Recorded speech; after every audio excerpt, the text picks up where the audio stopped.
Boa tarde a todos. Esse dia é muito especial, eu queria parabenizar todos os educadores e também aqueles que nos ensinam enquanto aprendem os educandos. Queria começar também com um convite especial para vocês, porque hoje vai ser aberta a nossa assembleia. Então, todo o público do COBEM está convidado para a Assembleia Geral Ordinária, que será aberta hoje, dia 15 de outubro, logo após a conferência do dia. E vai ser na plataforma mesmo. A convocação é ainda mais especial para delegados individuais e institucionais que têm direito a voto. Então, sua participação é fundamental para bem. Por favor, compareça. Dando sequência, para dar início ao nosso Como Eu Faço da tarde, eu queria só fazer uma reflexão muito breve com vocês, que depois vai ser prosseguida pelas falas certamente brilhantes da doutora Patrícia, professora doutora Patrícia, professora doutora Edmeia e o Matheus, nosso acadêmico, que vem a nos ensinar. Eu estive pensando esses dias como a gente tem falado sobre a responsabilidade social das escolas. E nas diretrizes, elas colocam que o curso tem que formar um médico que tenha responsabilidade social, compromisso com a defesa da cidadania, da dignidade humana, da saúde integral do ser humano, e tendo como transversalidade em sua prática sempre a determinação social do processo de saúde e doença. E aí eu fiquei me perguntando, mas essa responsabilidade social, onde que ela começa? Então, ela deve começar com um exemplo da própria escola, com as pessoas que estão envolvidas diretamente com as suas ações. Então, é pela responsabilidade e responsabilização, pela construção de uma sociedade mais justa e, como ela é um microcosmo, é uma parte de todo o sistema de saúde, de ambiente, seus educandos deveriam sentir na prática esse processo da escola de responsabilidade e responsabilização por eles. Em tempos de pandemia, ficaram mais evidentes e visibilizadas suas diferenças e vulnerabilidades singulares. Mas o que podemos fazer quando vemos que esses estudantes têm uma carga horária altíssima no curso, em alguns cursos ainda, com excesso de conteúdo, de avaliações, com mensagens ambíguas que eles vivenciam, muitas vezes veiculadas, né, no currículo oculto, isso comum a todos, mas também cada um vivencia necessidades diversas, dificuldade de acesso à tecnologia, saúde, dificuldade de moradia, distanciamento da família. Então, a instituição que educa, ela deve ter em mente sua responsabilidade em incluir, em cuidar do futuro cuidador. E por isso, nesse Como Eu Faço, nós convidamos esses 3 ilustres presenças que estarão aqui para nos contar um pouco o que suas escolas têm feito e como eles têm trabalhado esse processo de cuidar dos nossos educandos. Então, inicialmente, eu queria agradecer muito que vocês 3 estejam presentes para o enriquecimento, abrilhantamento desse Como Eu Faço. E eu vou convidar, então, a professora Patrícia Zentempsky para iniciar a sua apresentação. A professora Patrícia, devo dizer que nós 3 temos algo em comum. Eu e a Patrícia, a professora Patrícia, fomos da mesma turma do FAIMER, é um programa de especialização em educação para profissões de saúde, e a professora Edmeia também teve na sequência. Então, nós 3 temos um pouco dessa comunalidade também do FAIMER. Então, a professora Patrícia, ela é pediatra, é livre docente em Educação na Saúde pela Universidade de São Paulo, USP, coordenadora de ensino e pesquisa do Centro de Desenvolvimento de Educação Médica da Faculdade de Medicina da USP e secretária executiva do SAEM para simplificar o currículo dela, que é enorme e tem diversas outras outras características. Professora Patrícia, por favor, nos dê a honra da sua palavra.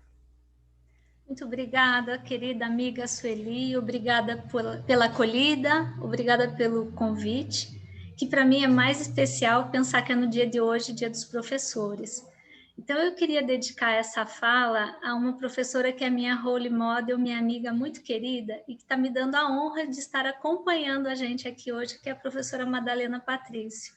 Madalena, querida, essa fala é para você, o meu reconhecimento, o meu carinho, e dizer da honra que é ter você aqui me prestigiando, e eu já fico louca para saber o seu feedback depois, tá bem, minha querida? E homenageando a professora Madalena, que é um ícone para nós, que não ensina só os seus alunos, mas alunos do mundo inteiro, e todos nós somos alunos dela. Então, eu homenageando a Madalena, homenageio cada um de vocês e também os nossos alunos, que serão os futuros professores. Então, por tudo isso, é muito emocionante, agradeço demais, Sueli, essa oportunidade, em especial estar aqui nesse dia com vocês, colegas, tá?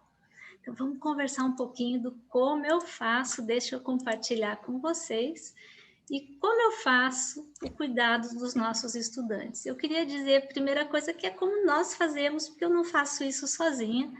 Então, vou trazer aqui um pouco da experiência que a gente tem vivido na Faculdade de Medicina da Universidade de São Paulo e no Centro de Desenvolvimento de Educação Médica.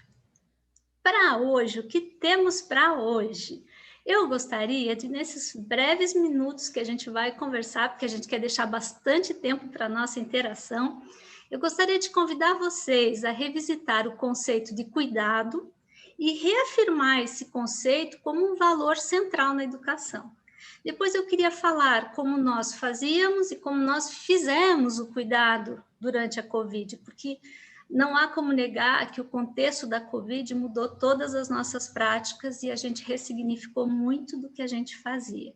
Depois eu queria conceituar Design Thinking como um modelo de cuidado e compartilhar qual foi o design de cuidado que nós desenvolvemos nos últimos meses a partir desse contexto da Covid. Então, vocês estão convidados a vir comigo nesse passeio aí do que temos para hoje. Bem, revisitando o conceito de cuidado, eu li muita coisa, mas eu gostei dessa síntese aí que eu busquei nos autores Sena e Furlan. A palavra cuidar ou cuidado, ela é originada dos atos de curar e cuidar, que tem tudo a ver com o que a gente faz com a educação na saúde. E ela também está na relação, essa palavra cuidado. Qual relação?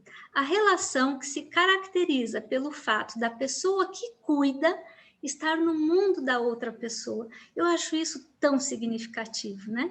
Estar no mundo do outro para poder cuidar do outro. É uma escolha estar nesse mundo, né? Então, a pessoa que cuida está no mundo da outra pessoa que é merecedora de cuidado, como manifestação, então, de afeto, de responsabilidade, de interação pessoal ou mesmo numa intervenção profissional. E nessa foto aí eu mostro para vocês uma estudante de medicina, entre eu e a professora Fernanda, essa estudante de medicina que é a Isabela, que é a minha filha. Está no primeiro ano da faculdade de medicina e ela está aí como exemplo de cuidado, me inspirando, porque ela me ensinou e me ensina todo dia o que é cuidar. Então, Isabela está aí para inspirar e, na verdade, mostrar um pouquinho do que eu penso como cuidado, tanto como mãe como professora, e dividindo o cuidado, então, com a minha amiga Fernanda, que é professora hoje da Isabela.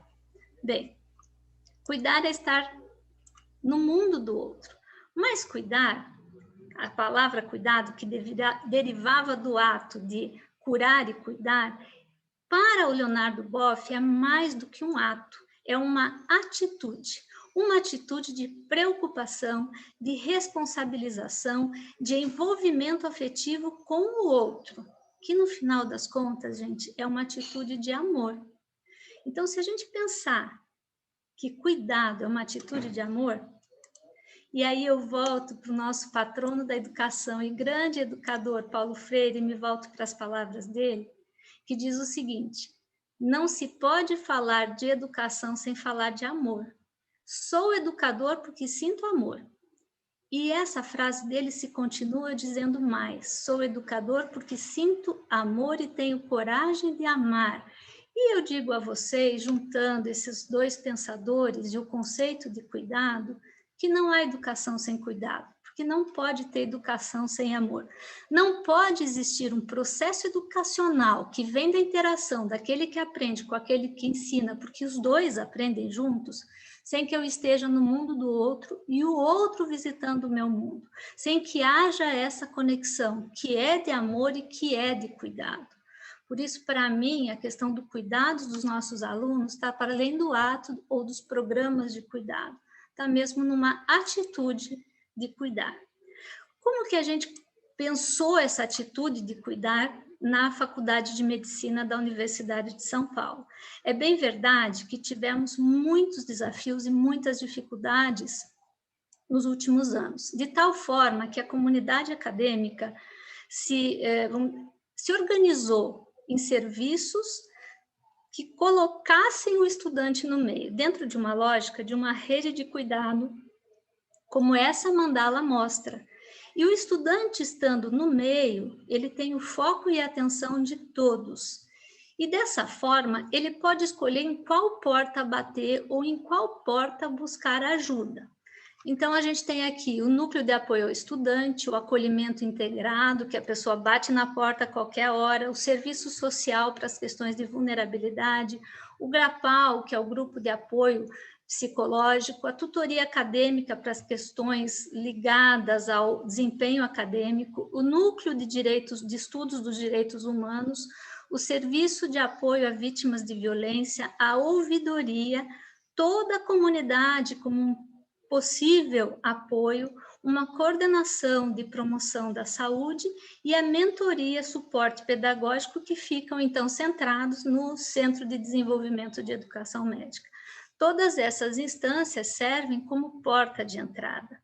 Eu deixei ao final dessa fala um QR Code onde vocês podem visitar cada um desses espaços, entendendo como é que a gente faz, o que cada um desses espaços faz. Mas o que acontece é que, mesmo com tudo isso, a gente não tem certeza se fazemos o suficiente pelos nossos alunos. Por quê? Porque o curso de medicina, baseado na lógica do Human System Dynamic Institute, da Glenda Yoyank e do Stuart Manning, dizem que existem 4 verdades para a gente pensar acerca do ambiente educacional.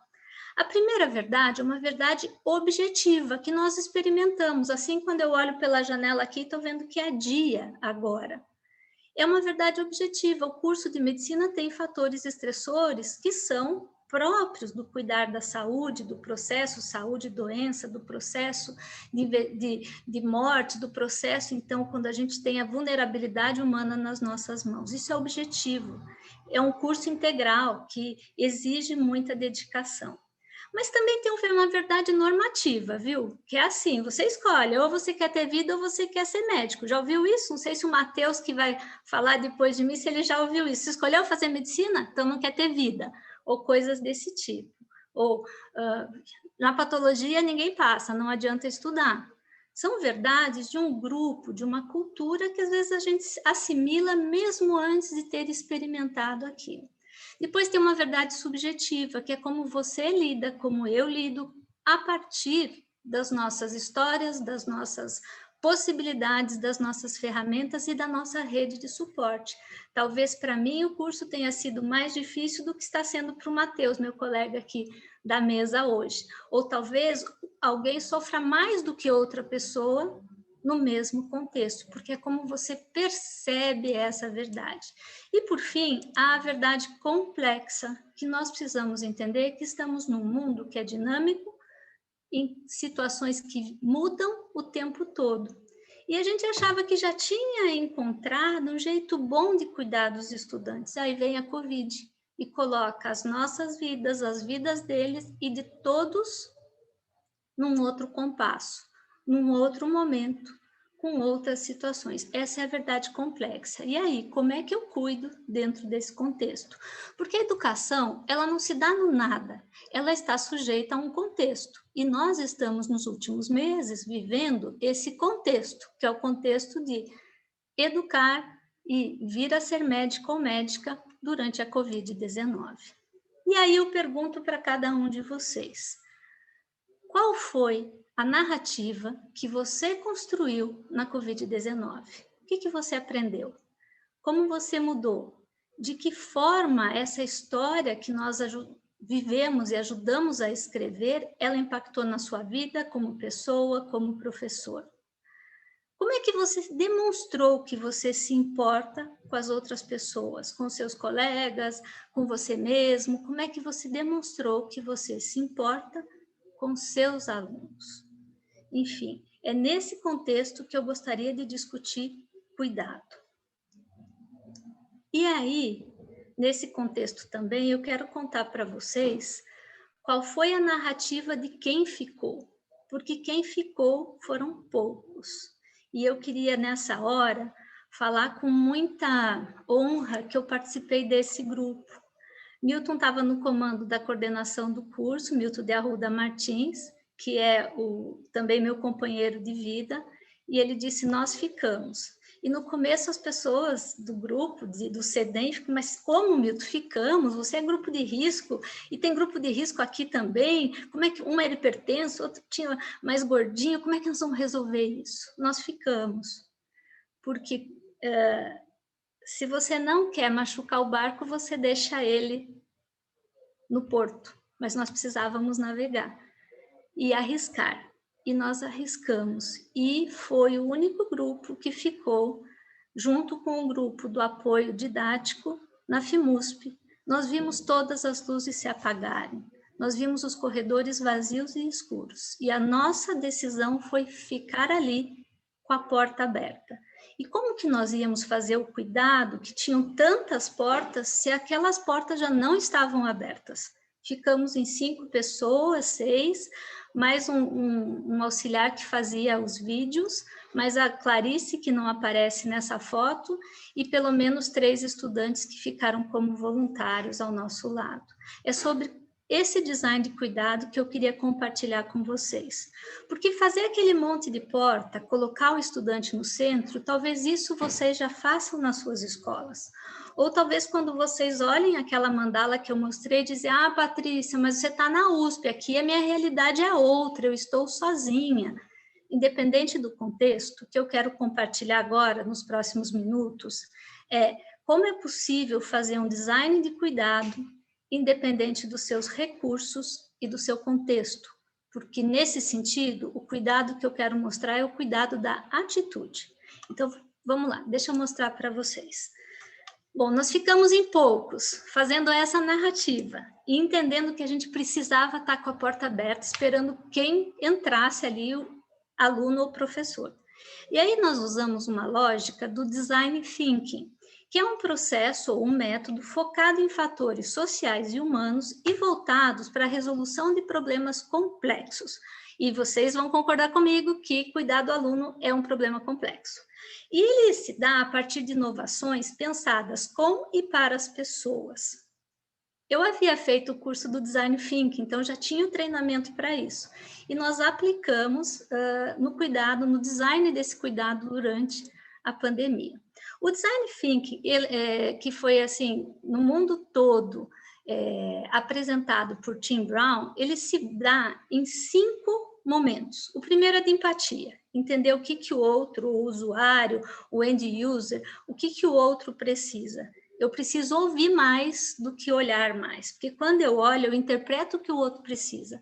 Quando eu escuto dele o que ele precisa, aí eu tenho verdadeiramente a possibilidade de entrar no mundo dele e poder cuidar. Então, começa com empatia. Depois que eu empatizei com todos os problemas, junto com esse outro, eu vou tentar definir qual é a prioridade. E juntos nós vamos tentar idealizar uma solução, colocá-la em prática e testar para ver se ela funcionou ou não, senão volta lá e começa de novo todo o processo. E foi isso que a gente fez. Fizemos com os alunos. Aqui está o Saulo, que é o estudante que eu diria ficou ao nosso lado o tempo todo. O que nós fizemos? Antes de começar o processo de EAD, a gente partiu de empatizar com as necessidades, tanto dos nossos professores quanto dos nossos alunos, porque aqui entre nós, todo mundo virou aluno, porque ninguém sabia direito o que fazer no ensino remoto, ou lidar com todas essas ferramentas. Nós partimos do entendimento do que as pessoas necessitavam, o que elas precisavam, como elas pensavam e sentiam e o que elas faziam. Fizemos um processo de escuta, de reuniões e reuniões e reuniões presenciais e à distância, era reunião todo dia, toda semana, com diferentes grupos. E veio dos estudantes a primeira necessidade, que foi: professora Patrícia, nós não temos computadores, nós não temos acesso à internet. E aí aquilo que a Sueli falou, que é uma verdade, a pandemia ela não é democrática. Ela deixa mais vulneráveis aqueles que já são mais vulneráveis, né? Então, nós partimos desse processo de empatizar para levantar as necessidades, conhecer como eles pensavam e ouvir, ouvir, ouvir.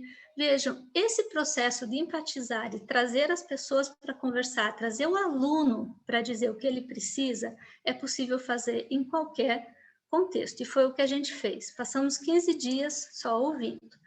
Nesse processo de ouvir, o Saulo falou assim para nós: professora, estava uma bronca saber se volta internato, se fica internato, se vai todo mundo para casa, se não vai, e as pessoas se dividindo.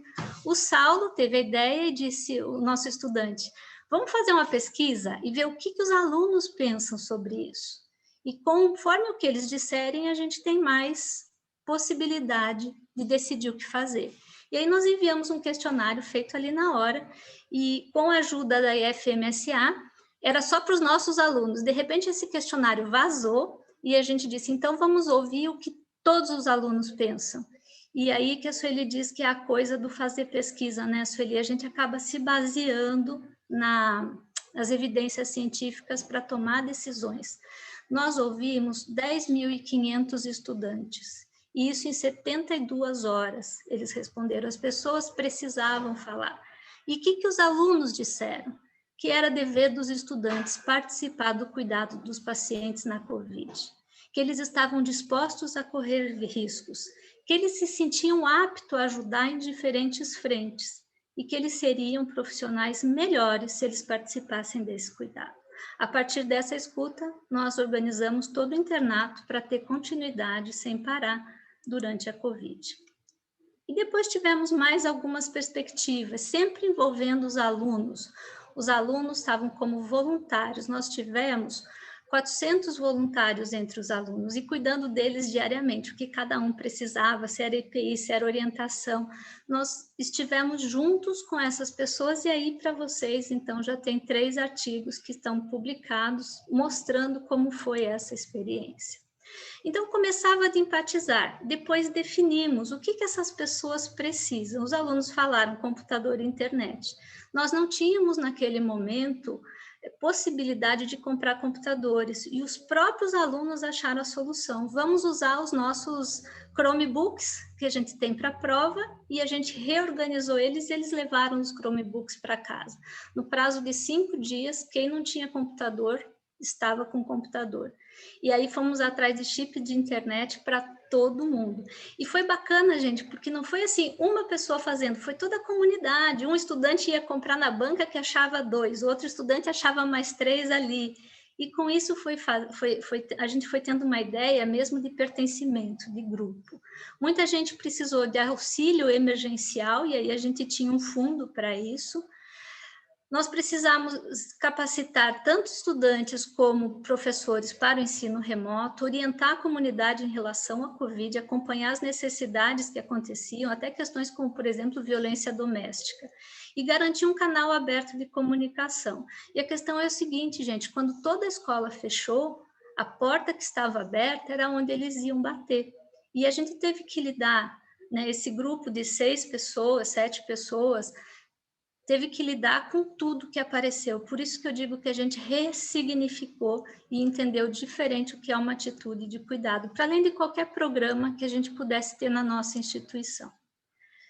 A gente empatizou, definiu o que era o principal e idealizou soluções e prototipou para eles e com eles. Aqui é o grupo de alunos com professores e o grupo do CEDEM tentando resolver a questão. E o que eu tenho que dizer para vocês que foi uma experiência de vida para todos nós. Nós nunca estivemos tão próximos dos nossos alunos e dos nossos professores, o que parece contraditório, sendo que nós estávamos vivendo um mundo virtual, né? Nós fizemos infográficos, newsletters, um curso de atualização para estudantes que foi gratuito para o Brasil inteiro, com mais de 50 mil inscrições, 50 mil participantes nesse curso. O programa de voluntários, que virou depois um programa para toda a comunidade, teve continuidade quando terminou, né, o processo dos alunos no voluntariado, treinamento para esses voluntários, concurso de fotografia, escrita para manter as pessoas com sentimento de pertencimento, ciclo de oficinas de ensino remoto, o mentoring da professora Patrícia Bellodi, que ela deve estar apresentando agora há pouco, né, nesse mesmo horário na outra sala, passou para online, pesquisa, Liga de Educação, apareceu uma Liga de Educação Médica para nos ajudar, a gente reavivou a Liga, abrimos um canal do YouTube e teve a sala de encontros, que é a professora Ana Cláudia Germani que cuida. Tudo isso foi feito, gente, aí você pensa, como assim? 5 pessoas, 6 pessoas? Não foram só 5 pessoas, foi um grupo que se uniu para fazer isso.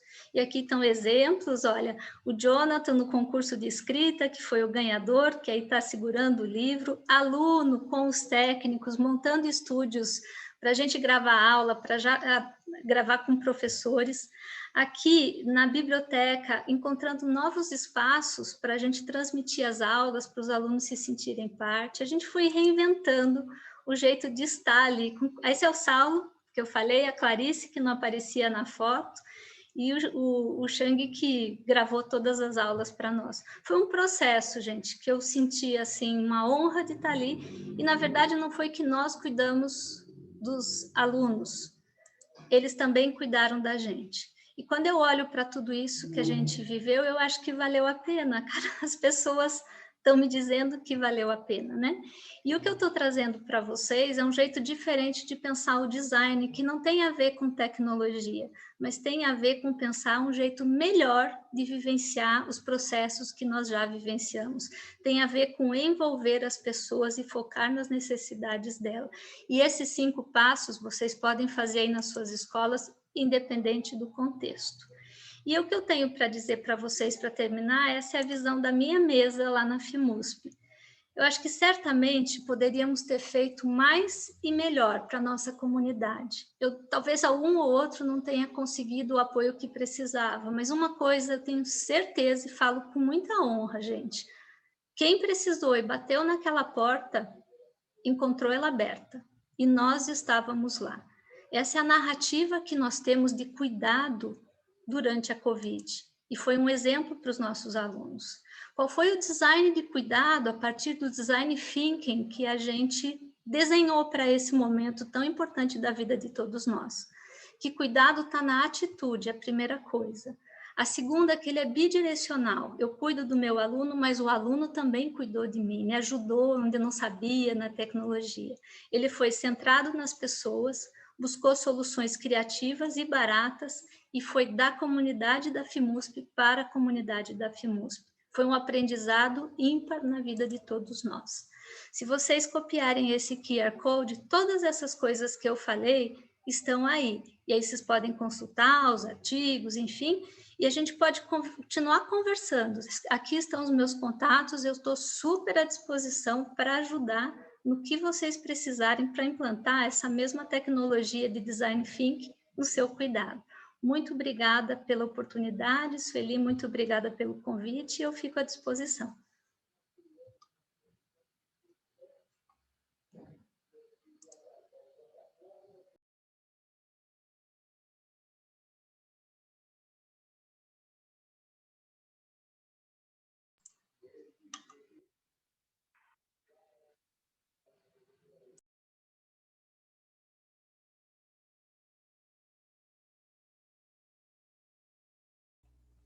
Tá vendo?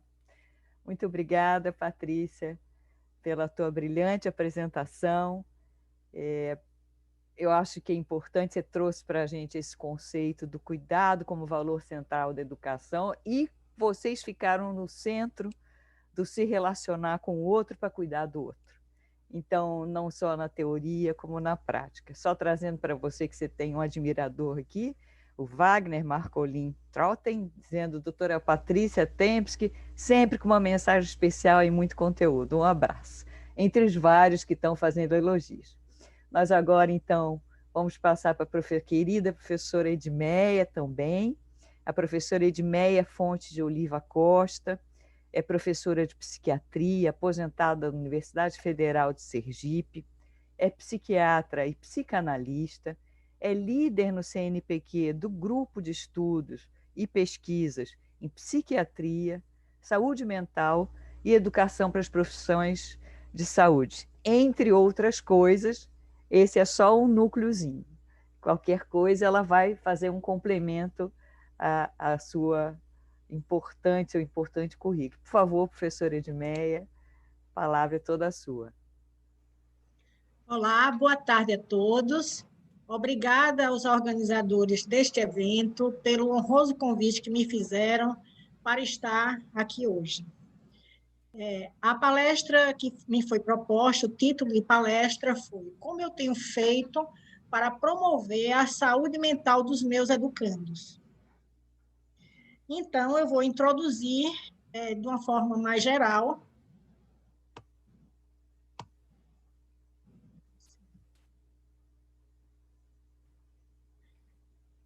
apresentando as diretrizes curriculares nacionais que destacam o cuidado à saúde mental dos nossos educandos. Mesmo antes dessas novas diretrizes, várias escolas médicas já se preocupavam com a saúde mental dos seus educandos, criando serviços bem estruturados. Peraí. Eu tinha deixado aberta. Peraí, deixa eu voltar. Você tem que share de novo, porque eu tinha feito.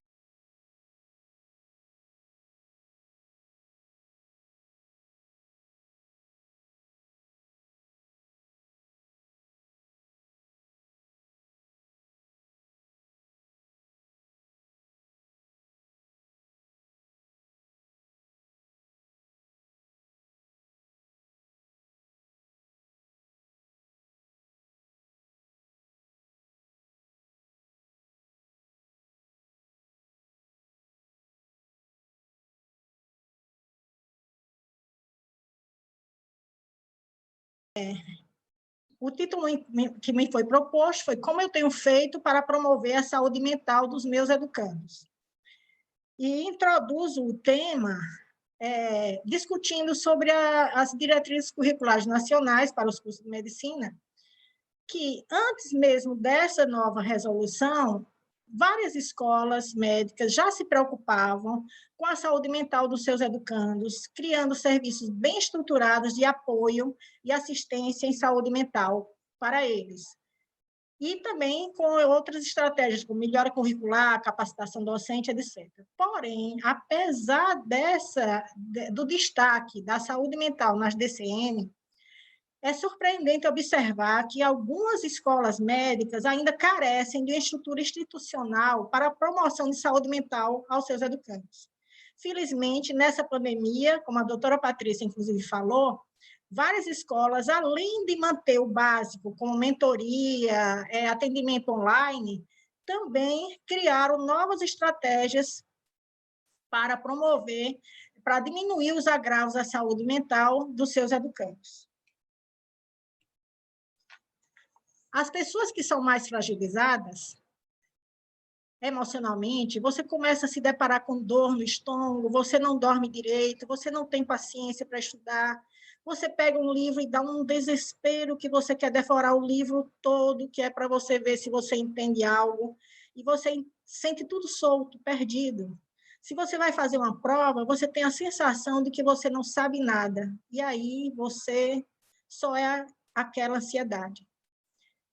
Escolhi começar por esse doloroso relato da aluna Sara, nome fictício, porque ele nos inquieta e provoca reflexão sobre a dor dos educandos que não começou nessa pandemia, mas que pode ser agravado pela mesma e continuar depois dela, impedindo que possam vivenciar a delícia da escolha vocacionada que fizeram. Se medidas preventivas voltadas para a promoção de saúde e bem-estar não forem instituídas imediatamente por cada escola médica, cumprindo assim o que destacam as DCNs para o curso de medicina. Como eu tenho feito para a promoção de saúde mental aos meus educandos? Tentando, primeiro, preservar a minha saúde mental. E sempre que tenho oportunidade, como agora, alertando os colegas docentes que se cuidem. E as escolas médicas que cuidem da maior riqueza que elas têm, que são os seus recursos humanos. Nas conversas informais com colegas e nas reuniões de colegiado e do conselho do DME que eu participava, sempre alertava para este indispensável cuidado a quem cuida ou cuidará da saúde das pessoas, divulgando notícias, referências científicas ou resultados das nossas pesquisas. Lembrando que ninguém será capaz de promover saúde e bem-estar se não estiver bem. Tenho promovido saúde aos meus educandos através do tripé que sustenta a universidade: pesquisa, ensino e extensão. Começo pela pesquisa, porque para promover saúde numa comunidade, precisamos investigar de modo formal ou informal, escutar as pessoas que a compõem para saber o que sentem e precisam. Assim, elaboramos a cada ano vários projetos PIBIC sobre a avaliação da saúde mental do estudante e um sobre saúde mental do docente da saúde, que, na essência, objetivavam investigar sobre as dores e delícias de se tornar médico ou de ser docente. Título este inspirado na música Dom Iludido de Caetano Veloso. Observando que o tema atraía muitos alunos interessados em se iniciar em pesquisa. Identificamos nessas pesquisas que a insatisfação com as estratégias de ensino foi fator associado à alta prevalência de transtorno mental comum para discentes e docentes, confirmando a necessidade de capacitação docente frequente. Criei também o grupo de estudos e pesquisas em psiquiatria, saúde mental e educação para as profissões da saúde, em 2013, com vistas a estimular cada vez mais o interesse de docentes e discentes pela saúde mental e, assim, promovê-la. Já na perninha do tripé relacionada ao ensino, considero que a boa capacitação docente é das mais importantes estratégias para a promoção de saúde mental para docentes e discentes, além de possibilitar a boa formação técnico-científica e humanística para os educandos.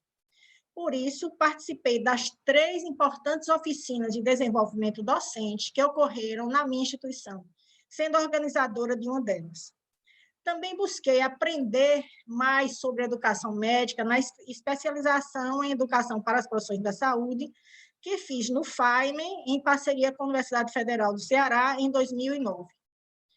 Adaptei do FAIME para usar no primeiro dia de aula da psiquiatria a cada semestre o círculo de aprendizagem e a árvore da vida, como roteiro, elaborando o projeto Quem Sou Eu?, que detalharei adiante.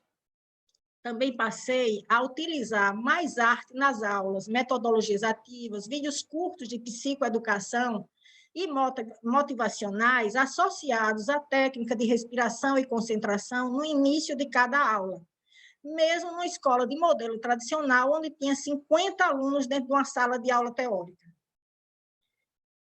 Já no tripé da extensão,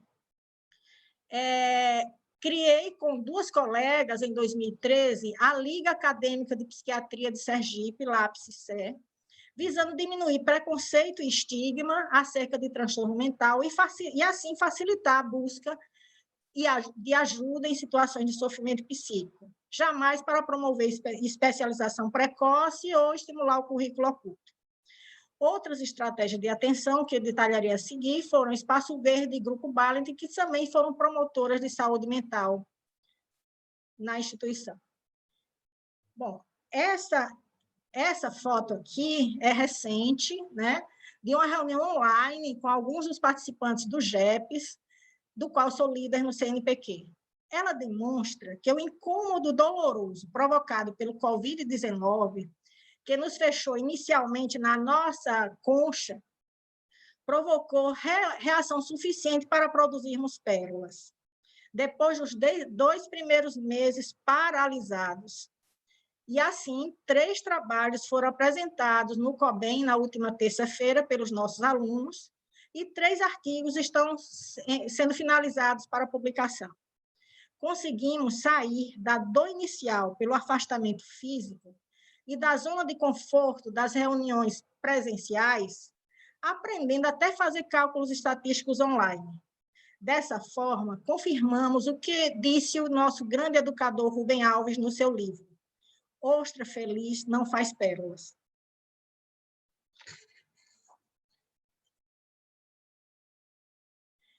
Eu acho que o que me segurou no curso para conseguir chegar até o 5º período foi muito mais o meu contato com o centro acadêmico, com o CAMED, do que com o que a gente via na universidade. Maria, 20 anos, 5º semestre. Tem alguns professores que ajudam a gente dizendo assim: devido à responsabilidade, vocês não precisam saber tudo. Os professores bons sempre procuram tirar a ansiedade da gente. João, 22 anos, 8º semestre. Esses dados de pesquisa qualitativa, através de grupo focal, realizado em 2006, reforçam os dados das pesquisas quantitativas sobre a insatisfação com as estratégias de ensino como fator associado à maior prevalência de sintomas psíquicos em discentes. Demonstram também a grande necessidade de manter oficinas de desenvolvimento docente para a formação de bons professores, para que sejam capazes de identificar a dor e, abre aspas, tirar a ansiedade da gente. De modo que os educandos possam vivenciar a delícia da formação a partir das novas estratégias de ensino utilizadas pelos educadores e aprendidas nessas capacitações. Há 20 anos, ocorreu a primeira oficina de sensibilização e avaliação, quando ficamos em imersão num hotel da ilha, e foi bem organizada pela professora Rosa Amélia, que era, na ocasião, presidente do colegiado do DME. 11 anos depois, eu fui convidada para organizar, por ocasião das bodas de ouro da minha escola, o primeiro fórum de ensino médico. Contei, na ocasião, com os facilitadores do FAIME, que aceitaram o nosso convite e fizeram excelentes oficinas em pequenos grupos no evento, depois da brilhante conferência de abertura do professor Henrique Campos.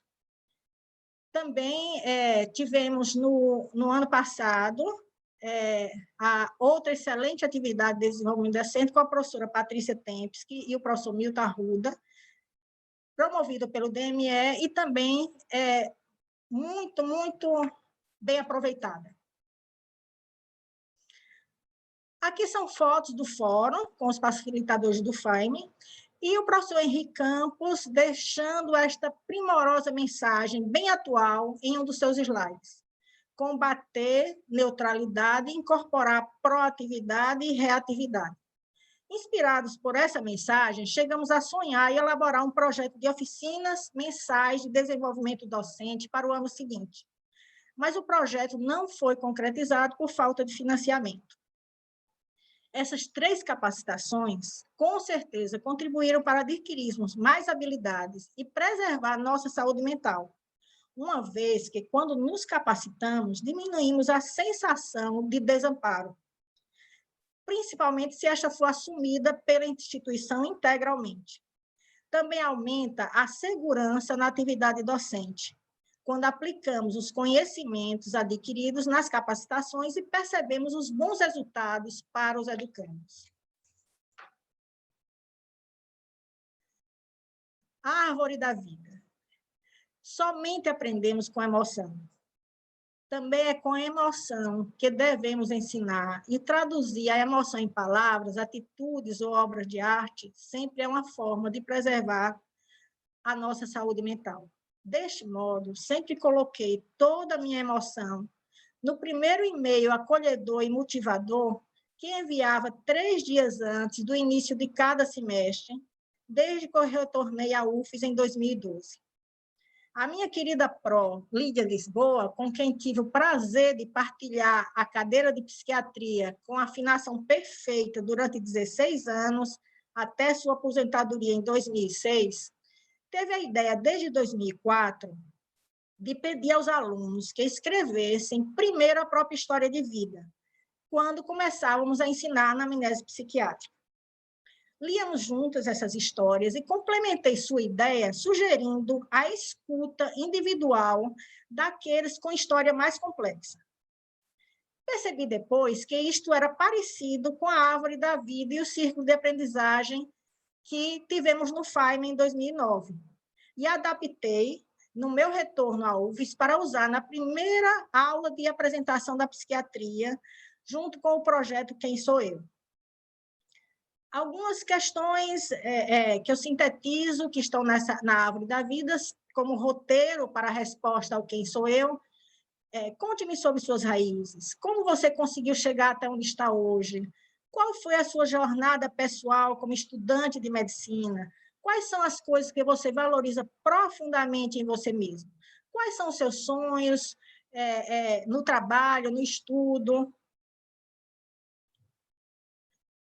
Adoçando a vida com a delícia de sonho. Este sonho de valsa, com cartão anexo, tem a frase de Fernando Pessoa: você é do tamanho dos seus sonhos. E no verso do cartão, as nossas logomarcas, das quais eu tenho maior orgulho, pois foram criadas pelos nossos alunos, bem habilidosos em desenho e artes gráficas, sob nossa supervisão. Ele era distribuído na primeira aula, durante a fala de cada um, ao se apresentar no círculo de aprendizagem. E era dito que ganhariam outro sonho quando entregassem a resposta digitada da pergunta Quem sou eu? Sendo estimulados a, depois disso, marcar uma entrevista individual comigo e privativa para conversarmos sobre o seu texto. As aulas seguintes começavam com técnica de respiração e concentração, além de vídeos curtos de psicoeducação e motivacionais. Antes de cada aula teórica, era enviado e-mail com plano de aula, referências, um caso clínico e questões instigadoras sobre o tema, além de notícia da mídia e alguma obra de arte, música, poesia, filme, relacionada ao tema proposto. E era feito um mini-teste ao final de cada aula, com feedback sobre essa avaliação na próxima aula. Outra estratégia, já desta feita de extensão, foi o espaço verde, que era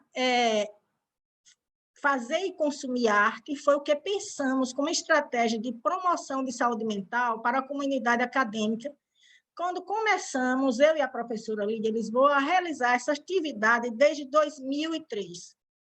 Tivemos arte em poesia, música, cinema e comida na reunião mensal com almoço coletivo elaborado por nós. Estes 2 cartazes exemplificam esta rica atividade que ainda tentamos retomar em 2014, depois de vários anos extinta, devido à aposentadoria da professora Lídia e meu afastamento por 4 anos para o doutorado. Mas o momento institucional era outro e não foi possível manter. Quem não viu esse filme que está aí proposto, Nenhum a Menos, pode se deliciar e se emocionar e talvez se identificar com essa professorinha em péssimas condições de trabalho que faz todo esforço para não perder nenhum aluno. Outra estratégia foi o Grupo Balint como facilitador da formação médica. Infelizmente, perdemos um aluno do 6º semestre por suicídio em 2017. Realizamos, na crise, a estratégia de escuta em rodas de conversa, que é diferente do Grupo Balint, com os colegas da turma deste aluno, que eu não conhecia, porque somente no 7º semestre seriam meus alunos na psiquiatria. O Grupo Balint, iniciado por mim no DME desde 2003, mas com várias interrupções, passou por vários formatos. Descreverei o último formato de 2018, que eram 2 grupos de 10 alunos, 10 internos que estavam no rodízio do internato de saúde mental, e tinha sessão semanal de 1h30, cada grupo, nas manhãs de terça, com uma intersecção entre os 2 grupos de 1 hora para discussão num seminário teórico dos textos e casos clínicos indispensáveis do livro de Balint durante 10 semanas. Foi um projeto de ensino, pesquisa e extensão, porque objetivava possibilitar aos internos espaço de reflexão sobre dificuldades na relação estudante-paciente e outras relações, desenvolver habilidades de comunicação, autoavaliação da sua saúde mental e investigação de desempenho e mudança de atitudes, além de treinamento na técnica de trabalho grupal. Os resultados do Grupo Balint foram que os temas mais abordados foi morte, diagnóstico de doença grave a ser comunicado e as diversas relações do estudante na sua formação que complicam ou facilitam sua relação com o paciente. Os sentimentos mais externados foram tristeza, culpa, insegurança, raiva, menos-valia, acolhimento e apoio do grupo. A participação no Grupo Balint foi associada à redução da prevalência de síndrome de burnout e à atenuação de fatores de vulnerabilidade entre estudantes do internato de medicina UFES, numa pesquisa PIBIC premiada na CEMAC de 2018 como o 2º melhor trabalho de toda a área da saúde dos campos da UFES, e que já foi publicada na Rambler.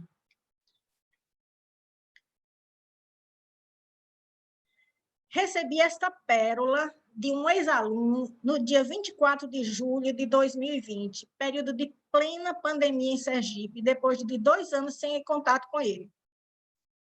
Abre aspas. Na UBS que trabalho, todos estão bem cansados e sobrecarregados por conta de tudo que vem acontecendo. Os funcionários ansiosos, as relações perdendo a cordialidade. Hoje, resolvi convidar todos para a gente conversar. Contei da experiência que tive com a senhora, que fazia muito bem sentar e conversar, cada um levar suas angústias e vivências. Foi uma roda de conversa, mais inspirado no famoso Grupo Balint. No final, todos adoraram e já querem de novo. Ele continuou dizendo, espero que a senhora esteja bem, e saudades, e postou um coração vermelho no final, que fez o meu bater em emocionada sintonia. Esta foto, com as mensagens desse jovem médico, me gratificaram imensamente, por vários motivos. Ele aprendeu conosco sobre a importância de dar feedback. Ele desenvolveu no Grupo Balint a sensibilidade de perceber quando as relações na equipe terapêutica estão comprometendo o desempenho pelo estresse e levou este aprendizado para a rede SUS. Ele aprendeu a diferença entre Grupo Balint e roda de conversa, mas soube valorizar as 2 estratégias quando bem indicadas. Ele soube usar a estratégia adequada na hora certa, promovendo saúde mental para o seu grupo de trabalho e para si, com consequente benefício para os pacientes. Ele promoveu saúde mental para mim, ao demonstrar o quanto ele está fazendo a diferença na sua unidade básica de saúde, e quanto eu fiz a diferença para ele, que captou tudo que eu queria transmitir. Estou plenamente satisfeita. Esta é a delícia de ser educadora, pois somente nos realizamos quando parcerias verdadeiras são fundadas com os nossos educandos. Foi com muita emoção que recebi esta foto e mensagens, e que repasso agora, pois ela aplacou qualquer dor sofrida na carreira docente, inclusive a dor da extinção do Grupo Balint em maio de 2019, por motivos superiores à minha vontade.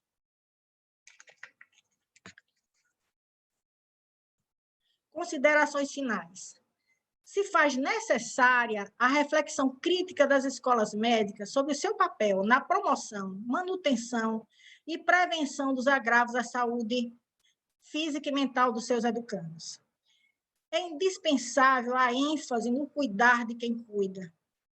A preservação da saúde mental da comunidade acadêmica deve se expressar por atuação concreta dos gestores na criação ou melhoria de estratégias de apoio psicopedagógico e assistência para discentes e docentes, além de frequente capacitação docente, revisão curricular, áreas verdes e espaço para as outras artes, além da arte médica.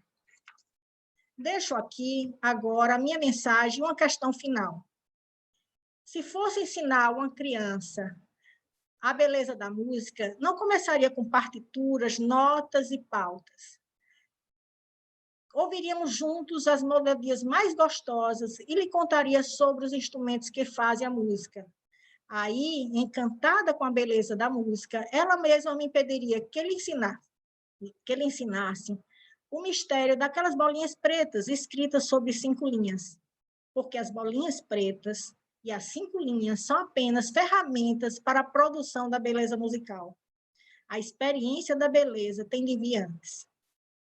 E para ensinar os nossos jovens curiosos aprendizes da medicina, e ainda encantados, devemos iniciar com o cadáver, morte, impossibilidades? Obrigada a todos os colegas, ou especialmente hoje, no Dia do Professor.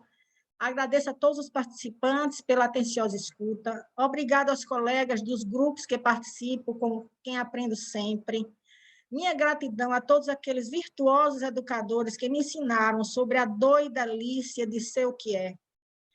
Em especial, agradeço e homenageio os educadores Lídia Lisboa, UFES, e Adilson Sampaio, UFBA, em ordem cronológica, por me ensinarem, antes de tudo, a experiência da beleza, despertando o meu encantamento, que se mantém até hoje pela medicina, psiquiatria, psicanálise e docência. Também agradeço e homenageio o professor Henrique Campos, da Universidade Federal do Ceará e do FAME, em nome do qual agradeço a todos os facilitadores do FAME por me encantarem pela educação para as profissões da saúde. Obrigada aos colegas de todas as escolas médicas aí ao lado, que prontamente responderam a minha pergunta inicial sobre o tema e que sintetizei na introdução algumas das respostas. Deixo aqui os meus contatos de e-mail e telefones, além do link do nosso grupo de pesquisa no CNPq, caso tenha interesse em outras informações sobre o GEPS e sobre o tema que pesquisamos. Ofereço agora as flores de Picasso e espero que sintam o seu perfume, que vai com minha eterna gratidão. Muito obrigada, professora Edmeia, pela brilhante apresentação, que também nos deixou em encantamento. Foi, na verdade, uma sinfonia feita, né? que é realizada no seu dia a dia, no cotidiano, junto aos cuidadores, junto aos educandos, e me marcou muito o seu início falando que, para a gente cuidar, antes de mais nada, complementando o que a Patrícia falou, nós temos que estar no centro do cuidado do outro, mas também nós temos que centrar no nosso próprio cuidado. Então, como foi complementar e como é rica a sua experiência,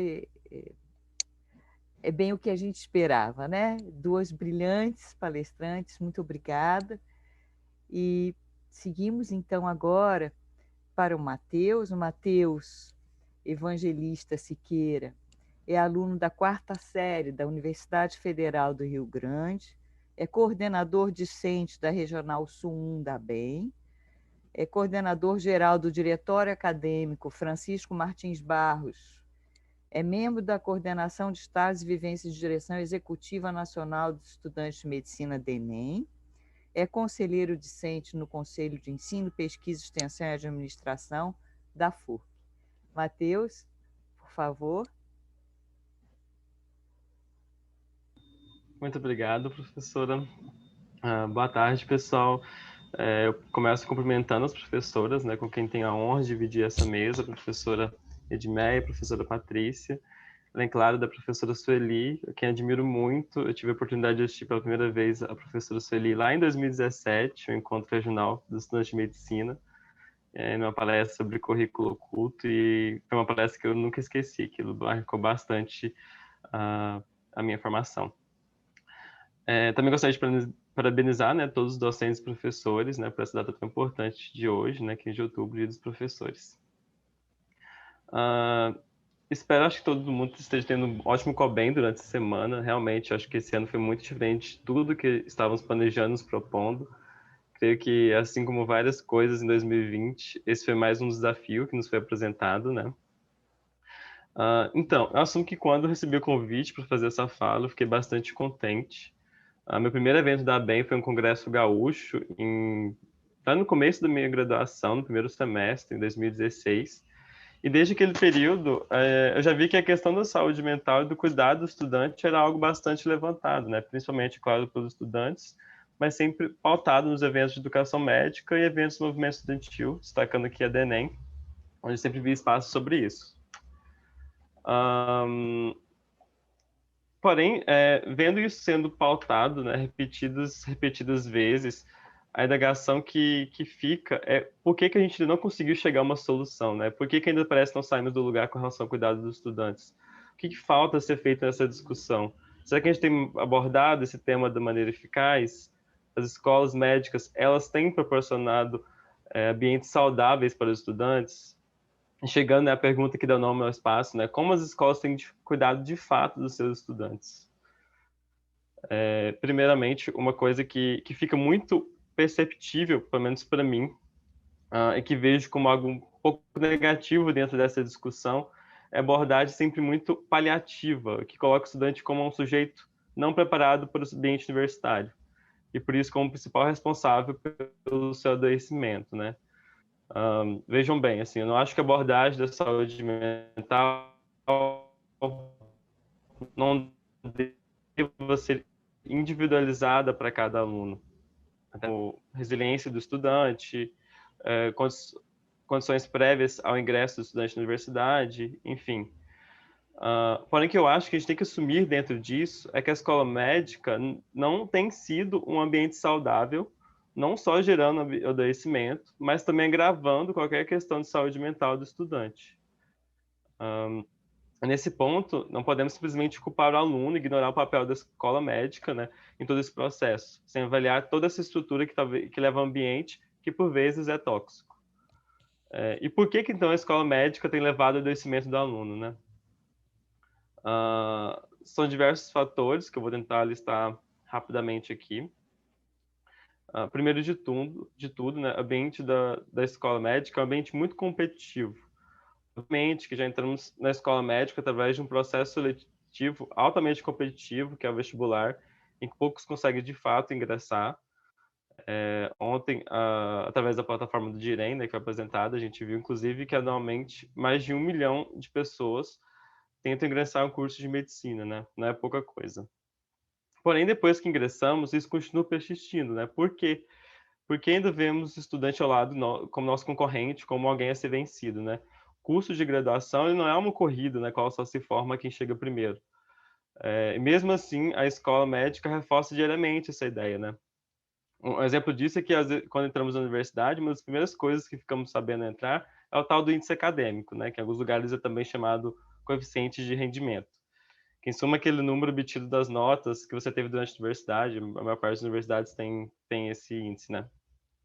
E com aquele número, caso você se destaque, você vai poder conseguir se matricular nas turmas que deseja, conseguir bolsas estudantis, ser selecionado para intercâmbios, projetos de pesquisa, influencia na residência, desconto mensalidade.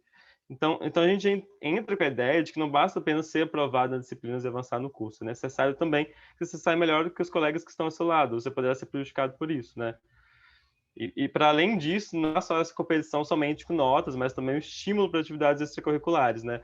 O currículo oculto dentro da universidade coloca que o aluno bom é aquele aluno que consegue ter um bom desempenho acadêmico e se envolver com diversas atividades concomitantes, né? Tudo isso somado gera uma série de consequências no estudante, desde a autocobrança excessiva por produtividade e bom desempenho, até uma sobrecarga do estudante com essas atividades, né?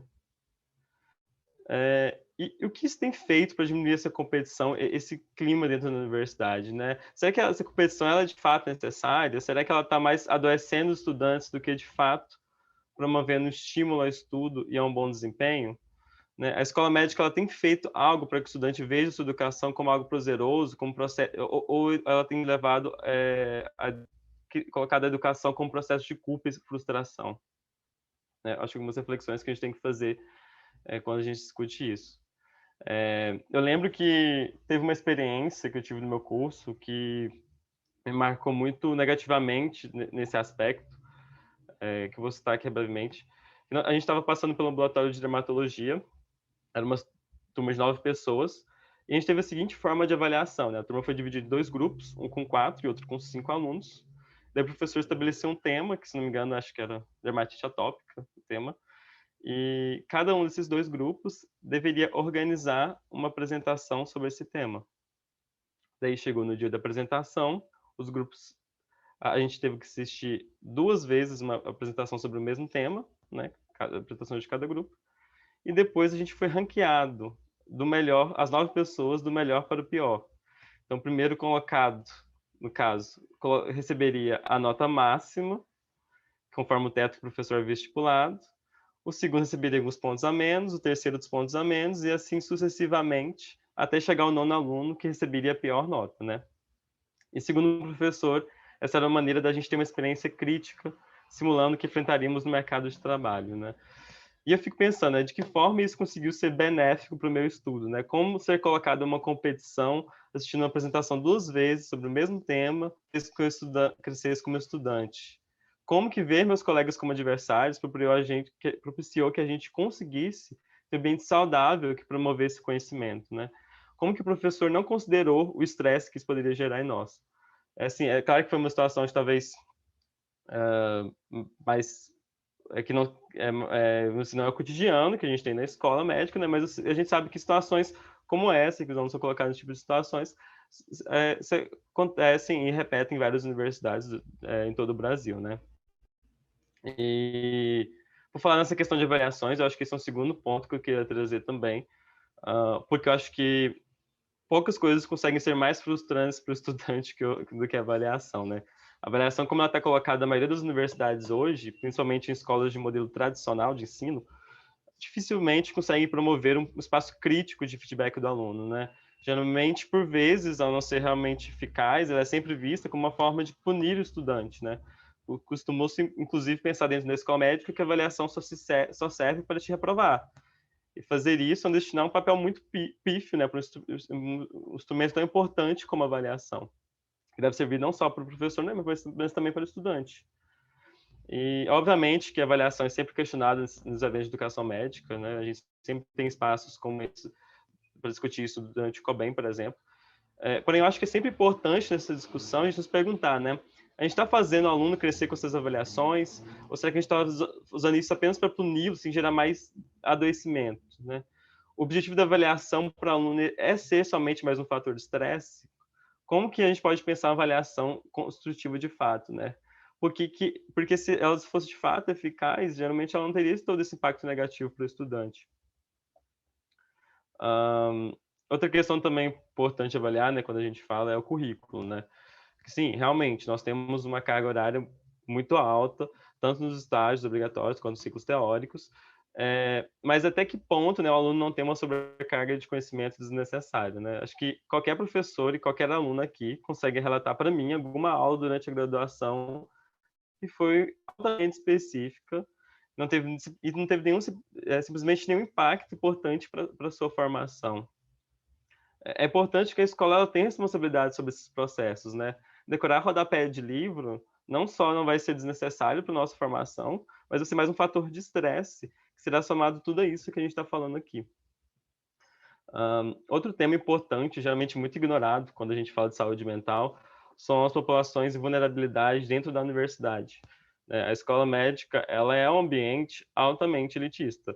A gente ainda tem um ambiente que, para muitos, apenas pessoas ricas conseguem de fato acessar.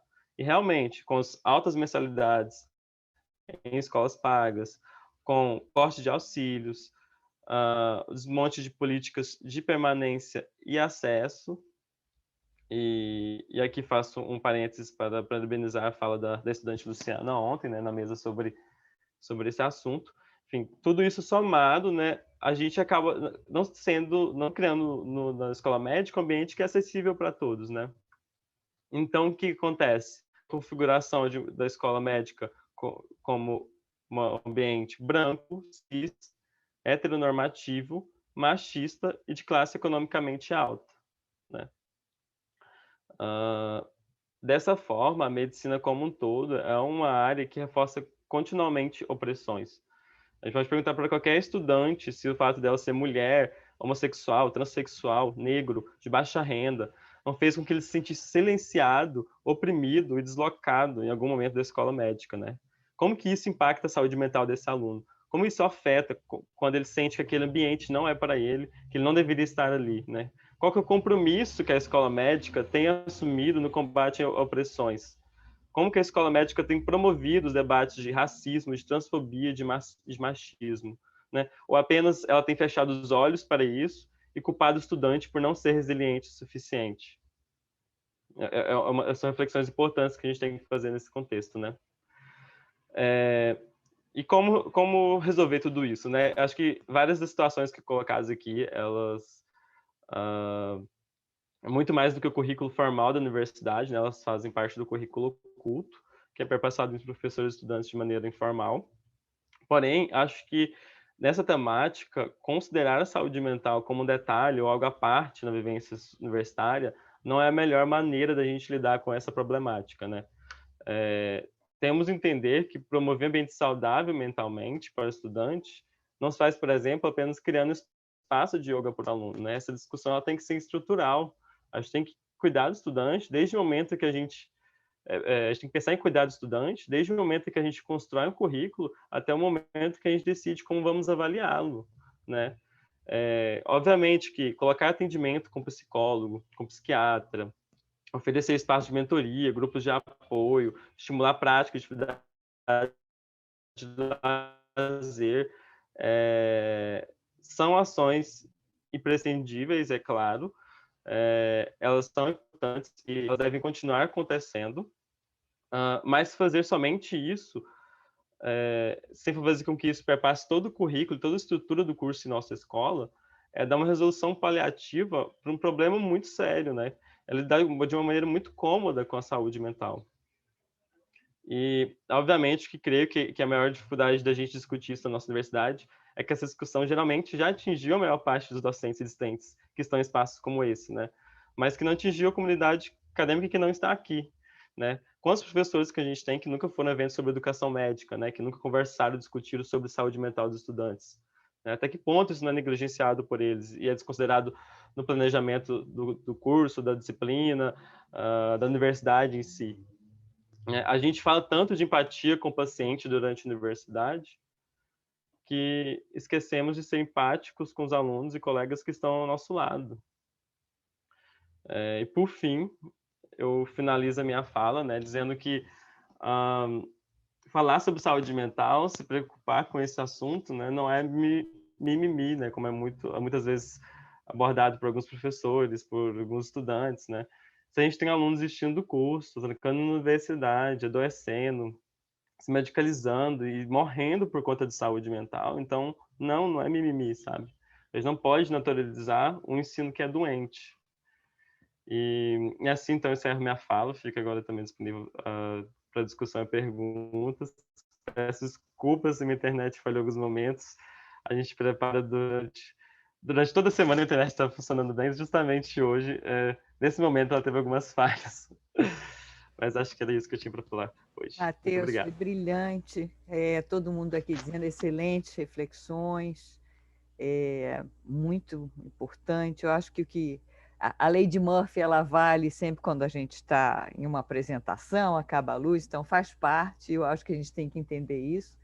Mas eu acho que é muito importante a questão que você está trazendo, que é uma questão maior, que é a questão do poder que permeia a cultura hegemônica da formação, e que ela expressa interesses específicos, se traduzem com humilhação, opressão, avaliações que acabam sendo feitas de maneira injusta, sobrecarga de conhecimento, e um ambiente que, de uma forma geral, é pactuado, que não é um ambiente acessível para todos e que acaba adoecendo a todos. Então, eu acho que isso é muito importante, a gente realmente tem que refletir, acho que a gente tem que ver o micro, mas a gente não pode ter... o Stuart Manning costuma falar, zoom in, zoom out. Você tem que olhar para o que está acontecendo, mas você também tem que ver o grande, entender o que está acontecendo para estar levando a esse foco. Então, agradeço imensamente. Estão aparecendo já umas perguntas no chat e tudo. Antes da gente passar para a segunda fase, que é a fase do nosso debate, a gente vai passar umas gotas, uma gotinha de cultura dentro das muitas que a gente tem sido tocado. E então eu vou pedir para o Rafael passar, agradecendo aí.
Pronta procura para assistência, que com isso você tem também uma diminuição da mortalidade relacionada com a doença, que seriam, no caso da anemia falciforme, a gente tem a própria síndrome torácica aguda, então os quadros respiratórios, a dor torácica, a dor abdominal, a gente tem os edemas articulares, a presença de febre que indica infecção. Ao professor, permita-me dizer que muito sinto se a sua solidão pareço indiferente. Te vejo se dirigir à tela dia após dia, com olhos que procuram nossa voz, já na desesperança da aparição de um rosto atento. Permita-me explicar as não respostas. Do seu desconcerto, compartilho. Também estou refém do tempo, do novo, do não saber. Permita-me mostrar que reconheço. Ruiu a base que te sustentava. Está calouro em reaprender. E ainda assim, incansável em ensinar. Permita-me garantir. Do outro lado da tela tem gente. Tem calor. E tem vontade também. Permita-se errar, como humano que é. Desabe um dia ou outro, mas depois siga forte, como o teto que nos tem sido. Obrigada.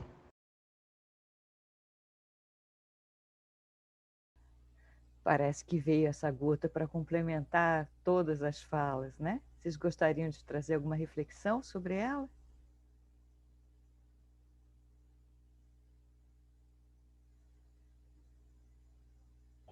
Acho que é interessante a gente ver, né, como tem sido um momento desafiador para todos, né, para os professores e alunos, né, e que às vezes muito momentos a gente acaba se adaptando a essa realidade, né, que não tem sido fácil. A gente sempre conversa todas as aulas à distância com os professores, né. A gente está aqui, está sendo bom, fica tranquilo. Eu acho que é muito importante esse diálogo, né, que tem entre professores e alunos nesse momento agora, é fundamental para a gente conseguir ter uma educação médica de qualidade, né, durante esse período tão desafiador.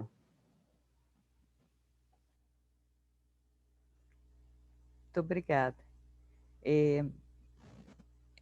Vamos passar então um pouco para as perguntas, que eu acho que elas vão ser complementares. Parece que essa gota ela foi escolhida a dedo, realmente, para a gente, para a nossa temática e para esse momento agora.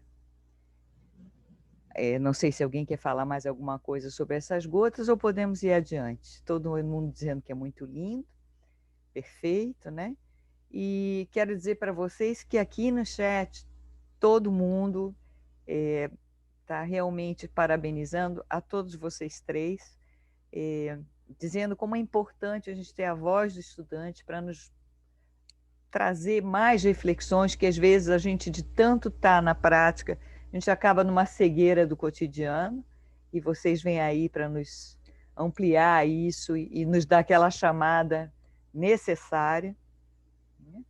E eu vou trazer algumas perguntas que foram colocadas. Depois eu acho que vale a pena vocês visitarem o chat, porque tem muita gente falando, né, para Matheus, como é bom ouvir o estudante, principalmente quando ele diz que empatia deve haver, inclusive, entre professores, só para ilustrar um pouco, né?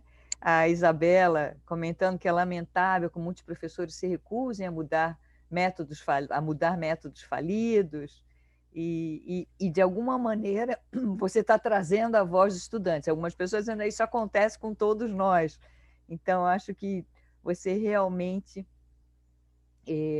expressou, quando você falou, inclusive, daquela etapa da humilhação, uma pessoa sentiu e falou, olha, certa feita meu professor fez uma ridicularização acerca dos alunos aprenderem com cores. Ele disse que se sentiria pessoalmente ofendido se alguém falasse isso com ele. Então, essas coisas que não são esperadas, mas acontecem, e esse é um espaço que, de repente, a gente vai ampliar e vai como uma onda no mar, de gota em gota a gente alcança mais pessoas. Bom, tem algumas perguntas, agora vamos realmente, não são muitas, mas talvez vão chegar mais. E aqui, a primeira, o Jorge fez para a Patrícia. Professora Patrícia, como foram identificadas e abordadas as vulnerabilidades dos estudantes da USP, sociais e biológicas, durante esse trabalho? Eu não sei se vocês querem fazer uma rodada, foi mais específica, depois vai ter uma para o Matheus e algumas outras para todos vocês. Tá bem. Antes de responder a pergunta, Sueli, se você me permite, eu queria dialogar um instantinho com a fala de Matheus, porque eu acho super importante que a gente ouça os alunos que dê voz. Isso, na verdade, era o cerne da minha fala e foi o que a gente vivenciou nesses meses de pandemia. Mas eu trabalho, não sei se vocês sabem, dentro da pediatria, eu atendo crianças e adolescentes com síndrome de Down. E tem uma máxima na reabilitação que é nada sobre eles sem eles. Eu acho que a gente deveria, no cuidado dos estudantes, pensar da mesma forma. Nada sobre o cuidado dos estudantes, sobre os estudantes, sem eles juntos pensando. E aí, eu só tenho algo que eu queria contribuir, Matheus, e eu acolho muito com empatia a sua fala, que você diz assim, né? Por que não saímos do lugar e a gente continua discutindo? Meu querido, eu preciso te dizer que a gente saiu do lugar. Talvez a gente não esteja no lugar que você quer, mas a vantagem da gente ter vivido um pouco mais é ter sido testemunha da história. E eu preciso te dizer que nos primeiros COBENs que eu vim, não se discutia a saúde mental do aluno. Hoje a gente não tem COBEN, não tem encontro que não se discuta isso, tanto nas regionais quanto aqui na nacional. Hoje a gente tem um Força COBEN. Hoje a gente pode falar das vulnerabilidades de saúde mental sem ter vergonha. A gente pode encarar isso, é um outro momento. Né? Hoje a gente tem, por exemplo, no SAEM, 17 itens que valorizam a escola, que favorece um ambiente educacional saudável, que é o domínio inteiro de corpo discente. Então, assim, como alguém que milita nessa área da saúde mental, do ambiente saudável, eu preciso dizer a você que eu concordo que a gente ainda não está no lugar que a gente quer, porque vocês têm o sonho de entrar na faculdade de medicina, mas estar nela nem sempre é um sonho bom, verdade seja dita. Mas a gente já está no lugar melhor, fruto de muitas pessoas que trabalharam para isso, e a gente não pode achar que está no mesmo lugar. Mas eu concordo com você na seguinte fala, e aí dialogo também com as minhas colegas Sueli e Edmeia, e com quem está no chat também acompanhando a gente, que nós falamos muito para nós mesmos, para esse grupo que é o grupo do cuidado. Né? A gente precisa falar com as pessoas que fazem as políticas de educação, a gente precisa falar com os coordenadores de curso, com o núcleo docente estruturante, para sensibilizá-los, para a gente não ficar nessa situação que Matheus escancaradamente diz, gente, a gente não sai do lugar. A gente sai, Matheus, mas a mudança de cultura, ela demora mais tempo do que os nossos 6 anos de medicina permitem, os nossos anos de docência, é um processo lento de mudança de cultura. Não perca a esperança, porque eu já vi muita coisa boa acontecer. Então, essa é uma mensagem para o Matheus, tá? Com muito carinho, Matheus. E sobre a pergunta no chat, vou dizer o seguinte, de novo, nada sobre eles sem eles. Quem primeiro, gente, teve a ideia de buscar vulnerabilidade foi o próprio aluno que estava no nosso grupo no CEDEM como voluntário. O Saulo se levantou e disse, gente, eu estou percebendo que muita gente não tem computador e internet. A gente pôs a mão na cabeça e disse, não dá para começar o ensino remoto sem que todos tenham as mesmas condições. E aí o que a gente fez? Chamou os representantes de turma, passou um questionário muito rápido, coisa simples, gente, Google Formulário, fez o levantamento das necessidades, correu no pessoal da NTI para poder responder a isso. Então, esse foi o primeiro momento. Só que algumas pessoas ficaram assim, ai, professor, eu achei que dava, mas agora meu computador quebrou, vem aqui que você pega outro. E foi um processo que teve um momento inicial de diagnóstico e depois a gente acompanhou. Mas aí eu vou contar para vocês a outra coisa que foi muito legal. Nós fizemos um hotline. O que era o hotline? Qualquer um que precisasse, qualquer hora do dia e da noite, poderia ligar. E estaria alguém do outro lado da linha esperando. Então, assim, professora, minha mãe está com Covid, o que eu faço? Para onde eu levo? Não posso sair. Espera aí que nós vamos dar um jeito. Vamos levar um oxímetro até a sua casa para você poder, para a gente ver qual é a situação dela. O outro, não estou conseguindo saber do meu pai que está não sei aonde, que entrou na UTI.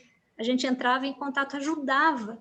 Foi uma experiência de cuidado, gente. Como assim, eu vou te dizer, eu nunca vivenciei tão forte, né? Eu estou muito impactada com isso e falo até com uma certa emoção na voz, porque eu sempre teorizei sobre o tema de saúde mental, eu sempre militei nessa área, fiz estudos, mas eu preciso dizer a vocês que verdadeiramente eu aprendi o que é cuidado nos últimos meses. E esse hotline eu vou dizer por quê, ó. Porque era eu que atendi o telefone. E aí a gente pôde saber e controlar tudo que estava... Controlar não é boa palavra, enfim, dar suporte a todo mundo que precisou, baseado num grupo de pessoas. Não fiz isso sozinha, é importante dizer. Mas foi assim que a gente fez os diagnósticos, né? Uma vez que a pessoa ligou a primeira vez e viu que tinha alguém do outro lado da linha, eles confiaram em ligar outras vezes, e aí fez uma rede de suporte. Obrigada, Patrícia. Vocês sabem que eu me dei conta agora que são 3h27. Quando nós temos um teto até 3h30. Não sei se a gente consegue, precisa acabar, ou se tem mais 5 minutos, mas a gente vai... Eu vou trazer aqui as questões que foram levantadas. Eu insisto que a Edmeia, a Patrícia e o Matheus depois vejam o chat, que é só elogios, professora Edmeia, todo mundo encantado. Eu vou, então, só deixar as perguntas que apareceram e eu vou pedir para, já na resposta, vocês tentarem trazer uma mensagem final para a gente poder já ir caminhando para o final desse Como Eu Faço, que para mim foi engrandecedor, eu estou aqui maravilhada com vocês. Adorei, né? Então, a professora Luciana Alves Massi pergunta, muita competitividade e autocobrança é algo que a gente precisa desconstruir. Mas como? Né?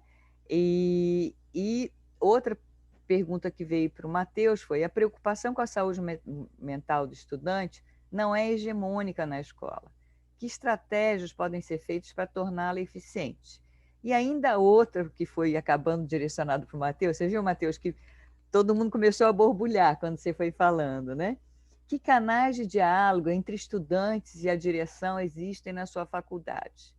Então, se vocês quiserem abordar isso, vou pedir para tentar responder em 2 minutos e trazer a mensagem final para nosso início da tarde. Matheus, você pode começar? Tá. Vou tentar falar rapidinho aqui. Tá. Então, primeiramente, sobre a questão, né, de como que a gente consegue levar isso, transformar isso de forma hegemônica. Eu acho que é fundamental que a gente leve a discussão da saúde mental para dentro da universidade, né? Que a gente sempre tem espaços para a gente promover isso, que tem participação docente, instituir políticas dentro da universidade de promoção de saúde mental, de discussão, principalmente, né? E aí cabe um papel muito importante, como foi até citado, da escuta dos estudantes, né? A gente tem muito a dizer, né? Se você for conversar com qualquer estudante, ele tem muito a dizer sobre como ele está sendo cuidado, sobre sua saúde mental. Até pelos relatos também que a professora Edmeia trouxe ali, né? A gente sempre tem relatos muito importantes que são muito importantes que o professor desenvolva isso. Sobre, não sei se está falhando, tá. Sobre os canais de discussão, né, na universidade, com a direção. O centro acadêmico acaba sendo fundamental nisso. A gente tem tido um contato muito bom com a coordenação, principalmente com o centro acadêmico, que recentemente tem se tornado mais ativo. E isso tem facilitado bastante, assim, o fato também da gente ter uma coordenação, uma direção que escuta os estudantes, faz total diferença nesse processo, né? E com certeza é um fator que diferencia, assim, na promoção da saúde dos estudantes. Com toda certeza.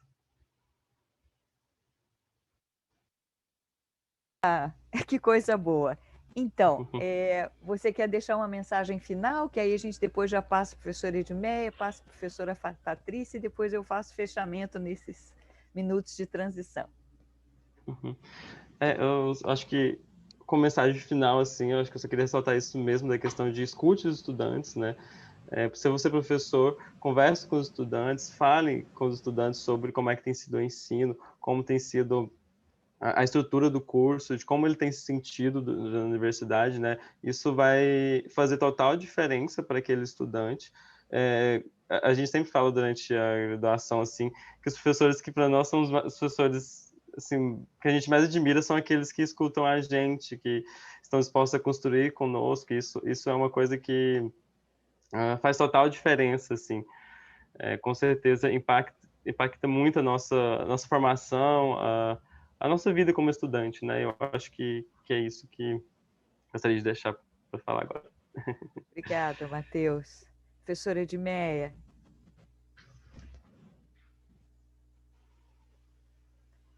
Você continua ou não continua? Oi, pronto. Gente, eu estou muito feliz de estar aqui, muito esperançosa, né? Adorei a fala do Matheus, da Patrícia, né? E enfatizo justamente essa importância da escuta do estudante. Porque, aliás, é incoerente a gente pensar que não tem que fazer isso, porque docente só existe porque existe discente. O nosso objeto de estudo, de trabalho, é o estudante. Do mesmo jeito que para o médico, o objeto de trabalho, de estudo é o paciente, para o docente tem que ser o estudante. Então, a gente tem que se envolver com isso. Por outro lado, Matheus, aproveitando, eu peço que, assim, cada vez mais repassem para os alunos que eles quebrem um tanto o preconceito, o receio com as questões de saúde mental, porque eu passei várias dificuldades com relação a conseguir fazer o grupo Balint em um certo período, quando era espontâneo, porque, inclusive com turmas que eu tinha muita afinidade, uma turma, inclusive, que me homenageou na formatura, mas no internato eu marcava e era espontâneo, não era obrigatório. Então, assim, aí, por fim, uma das alunas da turma disse: professora, sabe o que é? Que os alunos não querem ir lá no grupo Balint, que acha que lá só vai quem tem problema. Então, problema mental. Então, eles não querem ir por causa disso. Na verdade, era um grupo para discutir a relação médico-paciente, os conflitos da relação médico-paciente, para aparelhá-los a enfrentar essa realidade. Então, é isso. Eu acho que a gente precisa todo mundo se unir para promover essa empatia, também de discentes com docentes, né? Uma via de mão dupla, né? É um com o outro, né, professora Edmeia? Não é um contra o outro, somos todos um, porque é um processo. Muito obrigada, professora. Professora Patrícia, uma mensagem final. Sim, obrigada, Sueli, obrigada, colegas, Matheus e Edmeia, foi uma honra estar com vocês e com Sueli aqui. Vocês conhecem efeito dominó? Efeito dominó é assim: eu me dei mal na faculdade, então você também tem que passar por isso. Eu fui maltratado aqui, então vou fazer igual. Efeito dominó é algo que derruba. E aí eu queria propor o efeito gota, que faz uma onda, que é serena. A Sueli pensou, o que te inspira com a gota da cultura? Vamos pensar no cuidado como um efeito gota, um efeito sereno, tranquilizador, que vai tomando conta do nosso ambiente e tornando o nosso ambiente mais saudável, mais ético, mais acolhedor, mais amoroso, com uma tranquilidade, com uma serenidade, a partir de que a gente pensar no cuidado do aluno com ele e para ele, do aluno, da aluna, ou do alunox, se vocês quiserem, né? Com vocês e para vocês, com empatia, ouvindo, para que a gente tenha um efeito onda, ao invés do efeito dominó. Vamos jogar, então, essa gota não só de cultura, né, Sueli, que se me provocou, uma onda de cuidado, que tome conta de todo o nosso ambiente de uma forma serena, porque cuidado é isso, gente, cuidado é atitude, cuidado é valor na educação e é para isso que a gente trabalha. Muito obrigada pela atenção de todos vocês. Muito obrigada. Então, para fechar no último minutinho, eu quero agradecer a participação de todos aqui no chat, a presença virtual de todos. Meus agradecimentos muito especiais à professora Patrícia, professora Edmeia, Matheus. Quero também agradecer o apoio, que sem ele seria impossível a gente estar aqui, o apoio do Rafael e da Fernanda, e também eu acho que é a Zinec, que estava fazendo, agora eu acho que é outra pessoa, é outro Rafael, que está fazendo a tradução em Libras. E lembro de novo a vocês, apesar da insistência de ter passado no chat, eu vou convidar vocês de novo para estar na Assembleia Ordinária, que vai ser aberta hoje, logo depois da conferência, na plataforma aqui do COBEM. E quem for delegado individual institucional tem direito a voto, por favor, não deixe de ir, vocês são fundamentais para a BEM. Vamos então fechar esse momento com um momento poesia, para compor mais algumas gotas para a nossa onda, o nosso mar de afeto.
Vão à luta, todos dispostos a nos ajudar.